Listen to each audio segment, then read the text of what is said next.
آیت نمبر 104۔ اور چاہیے کہ تم میں سے ایک جماعت ایسی ہو جو کہ خیر کی طرف دعوت دیتی رہے اور نیکی کا حکم دیتی رہے اور منکر سے روکتی رہے، یہی وہ لوگ ہیں جو کہ فلاح پانے والے ہیں۔ اس آیت مبارکہ کے ضمن میں پہلی بات کہ کہا جا رہا ہے کہ تم میں سے ایک جماعت کو ہونا چاہیے، اور اس کے لیے یہاں پہ لفظ جو منکم آیا ہے اس کے بارے میں ہمیں دو قول ملتے ہیں کہ من کا لفظ جو ہے یہاں پہ بطور بیانیہ آیا ہے، یعنی کہ من یہ بیان کر رہا ہے کہ ایک جماعت کو کیسا ہونا چاہیے اور اس کو کیا کام کرنا چاہیے، جیسے کہ بیان کا مطلب ہوتا ہے کسی چیز کو واضح کرنا، کلیئر کرنا۔ جبکہ دوسرا قول ہمیں یہ ملتا ہے کہ من تبعیض کے لیے آئے، یعنی کہ بعض کا ہونا، کچھ کا ہونا، یعنی کہ تم میں سے بعض لوگ یا کچھ لوگ ایسے ضرور ہوں کہ جن کی زندگی کا مقصد ہی یہی ہو کہ انہوں نے دوسروں کو خیر کی طرف دعوت دینی ہے۔ پھر اس کے بعد امتن کا لفظ آتا ہے، تو امہ کا مطلب ہوتا ہے کسی چیز میں آگے بڑھنا، اسی سے لفظ امام بھی بنتا ہے، تیمم کا لفظ بھی اسی سے بنتا ہے، اور امت لفظ بھی اسی سے ہی بنا ہے۔ لہٰذا امت کہا جاتا ہے کہ ایسے لوگوں کو کہ جن کا مقصد، جن کی سوچ، جن کا راستہ، جن کی منزل جو ہے وہ ایک ہو، تو انہیں کہا جاتا ہے کہ یہ امت ہے۔ جیسا کہ ہم نے سورہ بقرہ کی تفسیر میں پڑھا تھا کہ قوم میں اور امت میں یہی فرق ہوتا ہے کہ قوم میں مختلف سوچ کے لوگ ہوتے ہیں، مختلف قبیلے، مختلف کلچر کے لوگ ہوتے ہیں۔ جیسے کہ ہم پاکستانی قوم ہیں تو یہاں پہ مختلف نسل کے اور قوم کے لوگ رہتے ہیں، لیکن ضروری نہیں کہ سب کی سوچ ایک جیسی ہو۔ لیکن امت کا مطلب یہ ہوتا ہے کہ امتی جہاں کہیں بھی ہوگا اس کی سوچ بھی ایک ہی ہوگی اور اس کا مقصد اور اس کی منزل بھی ایک ہی ہوگا۔ پھر یہ کہا جا رہا ہے آیت مبارکہ میں کہ وہ امت کیسی ہونی چاہیے، تو وہ یدعون کا کام کرے گی، یعنی کہ دعوت کا کام کرے گی۔ کسی کو بلانے کے لیے ندا کا لفظ بھی آتا ہے اور دعوت کا لفظ بھی آتا ہے، اور دعوت اور ندا میں فرق یہ ہوتا ہے کہ جب آپ کسی کو دعوت دیتے ہیں تو اس میں محبت، احترام، تہذیب، عزت، یہ سب کچھ شامل ہوتا ہے۔ جیسے کہ ہم کسی کی دعوت کا اہتمام کرتے ہیں تو محبت سے بھی بلاتے ہیں، مہمان کو عزت بھی دیتے ہیں، اس کے اوپر اپنا مال بھی خرچ کرتے ہیں، اس کو اپنا وقت بھی دیتے ہیں، اور جاتے ہوئے اسے کوئی تحفہ اور ہدیہ دے کر بھی بیچتے ہیں۔ تو گویا کہ لفظ دعوت کی پیچھے کانسیپٹ یہ ہے کہ کسی کو بہت محبت، عزت کے ساتھ، احترام کے ساتھ، شائستگی کے ساتھ، تہذیب کے ساتھ کسی بہترین چیز کی طرف بلانا۔ یہ اس لفظ کو اتنا تمیداً اس لیے بیان کیا گیا ہے کہ دعوت دینا جو ہوتا ہے، اور خاص طور پہ دین کی دعوت دینا، اس کے پیچھے یہ سب ہونا بہت ضروری ہے۔ پھر کس چیز کی طرف بلانا ہے، تو خیر کا لفظ یہاں پہ استعمال کیا گیا ہے۔ خیر کا ایک معنی یہ بیان کیا گیا ہے کہ کسی چیز کا بہت بہترین ہونا۔ تو پہلی بات تو یہ کہ جب آپ نے کسی کو بلانا ہے تو اتنے بہترین انداز کے ساتھ بلانا ہے، اور جس چیز کی طرف بلانا ہے وہ بھی اتنی اعلیٰ اور بہترین ہونی چاہیے کہ سننے والے کو ایسا لگے کہ جیسے مجھے اسی چیز کی تلاش تھی، اور اس کے بغیر تو زندگی ممکن ہی نہیں ہے، اور اس کے اوپر عمل کرنا میرے لیے بہت آسان ہے۔ لہذا جب دین میں ہم یہ کانسیپٹ لے کر آتے ہیں کہ ہم نے خیر کی طرف دعوت دینی ہے، تو ہم یہ دیکھتے ہیں کہ دین میں احکام بھی ہوتے ہیں، فرائض بھی ہوتے ہیں، حدود بھی ہوتی ہے، جہنم بھی سنائی گئی ہے، سزائیں بھی بتائی گئی ہیں۔ لیکن حکمت کا تقاضا یہ ہے کہ جب آپ اس کو دین کی طرف لے کر آئیں گے تو جو دین کی سب سے بیسٹ چیز ہوگی، سب سے بہترین چیز ہوگی، اس چیز کی طرف دعوت دی جائے گی۔ اور پھر دین میں وہ سب سے بہترین اور خوبصورت چیز کیا ہے کہ اللہ تعالیٰ کی رحمت کو بیان کیا جائے، ان کی محبت کو بیان کیا جائے، نبی علیہ السلام کی مبارک سیرت کو بیان کیا جائے، قرآن پاک کی خوبصورتی کو بیان کیا جائے، جس کو سامنے والا جب سنے تو اس کو لگے کہ یہ تو بہت آسان ہے، اور اس کو سننے میں سکون محسوس ہو، اور وہ دین کو ایکسیپٹ کرنے میں اسے کسی قسم کی کوئی مشکل پیش نہ آئے۔ تو یہ ایک حکمت کا تقاضا ہے کہ کسی کو دعوت دینی ہے تو سب سے بہترین چیز کی دعوت دینی ہے۔ پھر الخیر کا جو دوسرا معنی بیان کیا گیا ہے وہ خیار سے ہے، اور اسی سے لفظ اختیار بھی بنا ہے کہ کسی چیز کو اختیار کر لینا، چوائس کر لینا۔ لہٰذا علماء کرام یہ فرماتے ہیں کہ دین میں بہت ساری باتیں ہیں جن میں ہم دیکھتے ہیں کہ بہت سارے علوم و فنون کو بھی ذکر کیا جاتا ہے، گہرے نکات بھی ہیں، فلسفیانہ انداز سے بھی بات کی جاتی ہے، گہری مباحث بھی ہوتی ہیں۔ لیکن جب آپ عوام الناس کے سامنے بات کرتے ہیں تو ان کے سامنے بالکل بیسک انداز میں جو ہے وہ دین کا علم پیش کرنا چاہیے، اور آسان فہم انداز میں پیش کرنا چاہیے، تاکہ سامنے والے کو ایکسیپٹ کرنے میں کسی قسم کی جو ہے وہ مشکل پیش نہ آئے، اور اس کے لیے دین کو اختیار کرنا جو ہے وہ آسان ہو جائے۔ جیسے کہ حدیث پاک کا مفہوم بھی ہے کہ آپ علیہ السلام نے فرمایا کہ لوگوں سے ان کی عقلوں کے مطابق بات کرو۔ اگر ایسی بات کی جائے گی جو کہ ان کی عقل سے بہت اعلیٰ درجے کی بات ہوگی تو اس سے الٹا وہ فتنے کا شکار ہو جائیں گے۔ جیسے کہ حسن بصری رحمہ اللہ تعالیٰ اپنے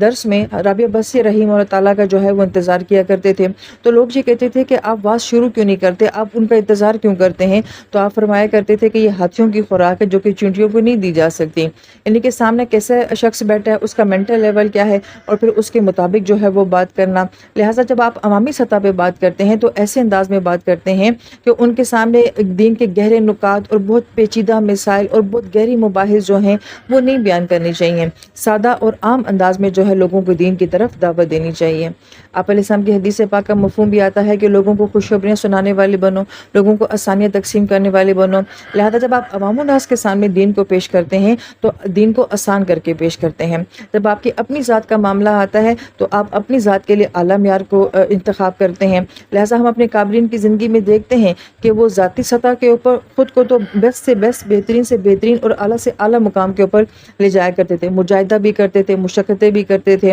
اور بہت زیادہ عبادات کا زور بھی ان کی زندگیوں میں ہوتا تھا۔ لیکن جب آپ عوام الناس کے سامنے بات کرتے ہیں تو ان کو بہت سادہ اور آسانی کے ساتھ جو ہے وہ دین پیش کرنا چاہیے۔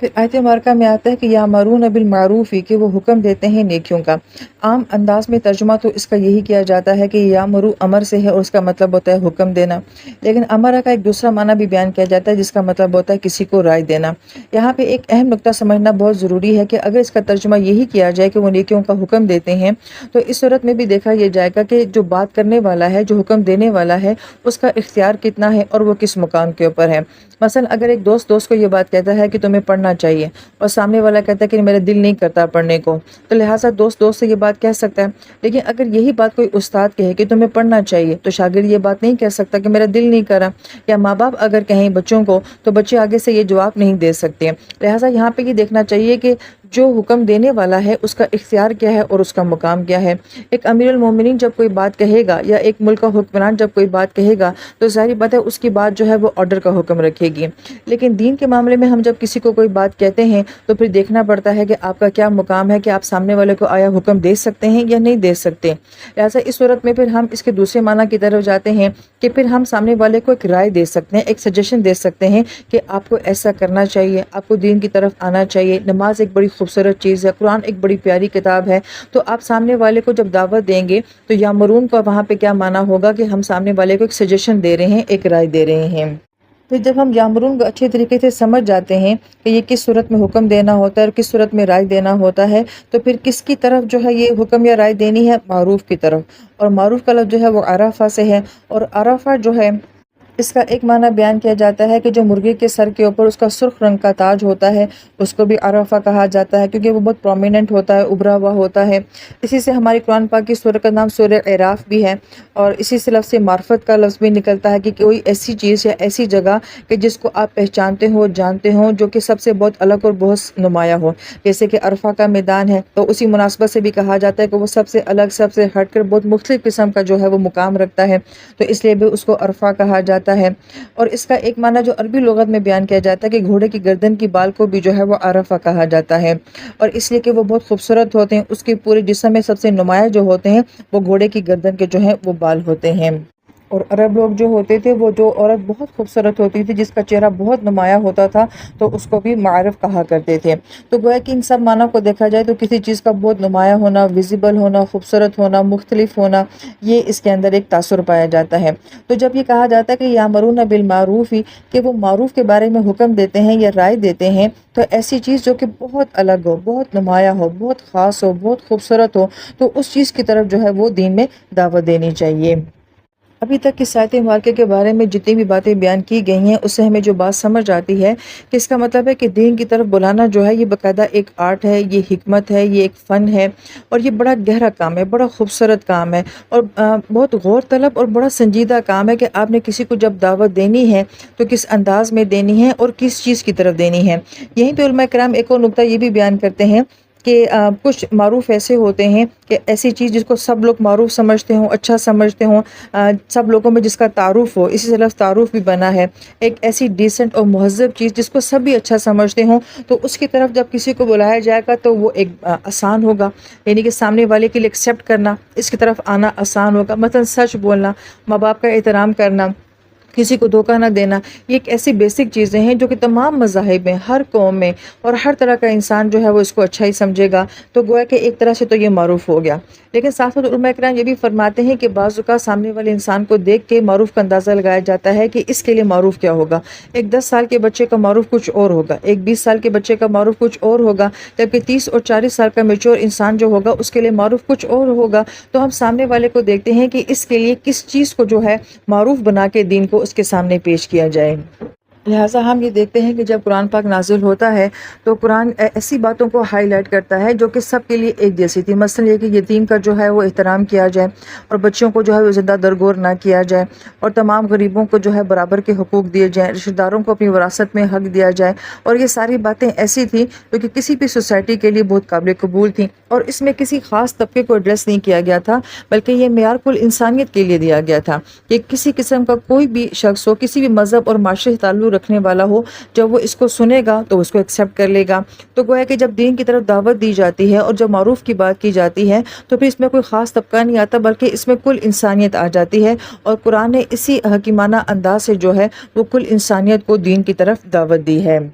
پھر آیت مبارکہ میں آتا ہے کہ ینہون عن المنکر، یہاں پہ ینہون کا جو لفظ استعمال کیا گیا ہے یہ نہیں سے ہے۔ نہیں کا معنی منع کرنا بھی ہوتا ہے، رکنا بھی ہوتا ہے، انکار کرنا بھی ہوتا ہے۔ اور پھر کس چیز سے منع کرنا ہے یا روکنا ہے یا انکار کرنا ہے؟ وہ منکر سے۔ اور منکر کہا جاتا ہے کہ ایسی چیز جو کہ ناپسندیدہ بھی ہو اور ایسی چیز جو کہ اجنبی بھی ہو، یعنی کہ ایسی چیز جو کہ سب لوگوں کے نزدیک ناپسندیدہ ہو اور کسی بھی معاشرے میں وہ چیز بڑی اجنبی سمجھی جاتی ہو۔ مثلا کچھ لوگ قطار میں کھڑے ہوئے ہیں اور ایک بندہ قطار توڑ کے آگے چلا جاتا ہے، تو کسی بھی قوم یا معاشرے میں یہ بڑی عجیب سی بات ہے کہ ایسا نہیں ہونا چاہیے۔ اسی طریقے سے ماں باپ کا احترام ہے، اور کوئی اگر ماں باپ کو گالی دے رہا ہو یا ان کے اوپر کسی قسم کا ظلم کر رہا ہے یا بدتمیزی کر رہا ہو، تو کوئی مذہب کوئی معاشرہ بھی جو ہے وہ اس کو منکر کہے گا، برا کہے گا۔ لہٰذا بعض علماء کرام نے فرمایا کہ ایسی چیز جو سب کے نزدیک ناپسندیدہ ہو اس کو یہاں پہ منکرون کہا گیا ہے۔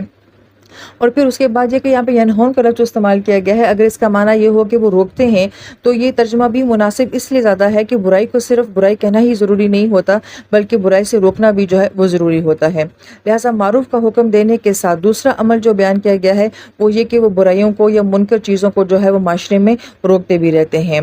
پھر اس آیت مبارکہ کے بارے میں بہت خوبصورت بات جو علماء کرام فرماتے ہیں کہ یہاں پہ ایک امت کا مقصد اور اس کی سوچ بتائی گئی ہے کہ ایک امت جو ہوتی ہے وہ کس سوچ اور مقصد کے ساتھ جیتی ہے، وہ کل انسانیت کے لیے جیتی ہے۔ ہم یہ دیکھتے ہیں کہ دنیا میں جتنی بھی قومیں آباد ہیں اس میں سے ہر قوم جو ہے وہ اپنی بقا کی جنگ لڑ رہی ہے۔ مثلا ہر قوم اپنی ثقافت، اپنی شناخت، اپنا کلچر جو ہے وہ بچانا چاہتی ہے۔ لہٰذا ہم یہ دیکھتے ہیں کہ وہ صرف اپنے آپ کو بچانے کے لیے اور اپنے نام کو زندہ کرنے کے لیے وہ ایک دوسرے کے ساتھ لڑ رہے ہوتے ہیں، کہ مسلمان کا اور اس امت کا کنسپٹ یہ دیا گیا ہے کہ یہ اپنے کلچر کی بات نہیں کرتے، یہ ثقافت کی بات نہیں کرتے، یہ اپنی شناخت کی بات نہیں کرتے، بلکہ یہ کل انسانیت کی بات کرتے ہیں، یہ معروف کی بات کرتے ہیں اور یہ منکر کی بات کرتے ہیں۔ لہٰذا اس امت کا وزڈم، اس امت کی سوچ، اس امت کا مقصد جو ہے وہ اپنی ذات کے لیے نہیں ہے، بلکہ یہ کل انسانیت کے لیے ہے۔ تو کتنا خوبصورت یہاں پہ کانسیپٹ دیا گیا ہے کہ یہ امت ہے ہی ایسی کہ جس کی سوچ اتنی وسعت والی ہوگی، اس کا دل، اس کا حوصلہ اتنا بڑا ہوگا، یہ کل انسانیت کے لیے جیے گی، یہ صرف اپنی ذات کے لیے یا اپنی شناخت کے لیے نہیں جیے گی۔ پھر یہاں پہ بہت ہی غور طلب اور خوبصورت نقطہ یہ ہے کہ یدعون کا لفظ، یامرون کا لفظ، ینہون کا لفظ جو ہے وہ مضارع کے ساتھ بیان کیا گیا ہے، یعنی کہ اس کام کو یہ امت جو ہے وہ مسلسل کرتی رہے گی، اپنی ساری زندگی میں اس کو جاری رکھے گی۔ اور پھر ہمیں ترتیب بھی بتا دی گئی ہے کہ سب سے پہلے ہم نے خیر کی طرف دعوت دینی ہے، پھر اس کے بعد معروف کی طرف ان کو بلانا ہے، اور پھر آخری سٹیج میں جا کے ہم نے ان کو منکر کے ساتھ روکنا ہے۔ یہی حکمت کا تقاضا ہے کہ اسی طرح سٹیپ بائی سٹیپ کسی کو جو ہے وہ دین کے ساتھ اور قرآن کے ساتھ جوڑنا ہوتا ہے۔ اور پھر آخر میں کہا گیا کہ یہی لوگ جو ہیں مفلحون ہوں گے، اور فلاح جو ہے وہ اس کسان کو کہا جاتا ہے جو کہ سارا سال کاشت کرنے کے بعد، اپنی زمین کے ساتھ محنت کرنے کے بعد، دعائیں کرنے کے بعد، سال بھر انتظار کرنے کے بعد پھر جب وہ اپنی فصل کو کاٹتا ہے تو اس کسان کو جو ہے وہ فلاح کہا جاتا ہے۔ لہٰذا یہ اتنا آسان کام نہیں ہے کسی کو دعوت دینا، کسی کو معروف بتانا، کسی کو منکر کے ساتھ روکنا، یہ بہت ہمت کا کام ہے، صبر والا کام ہے۔ اس میں انسان کو ہر طرح کی جذباتی، جسمانی، معاشرتی، مالی، ہر طرح کی قربانی بھی دینی پڑتی ہے اور تکلیف کو سہنا بھی پڑتا ہے۔ یہی وجہ ہے کہ اس پوری آیت کا کانسیپٹ جو ہے مفلحون میں بیان کیا گیا کہ اتنی کوشش اور محنت کے بعد پھر ان کو کہا گیا ہے کہ یہ اس کسان کی طرح جو ہوں گے، فلاح پانے والے کامیاب لوگ ہوں گے۔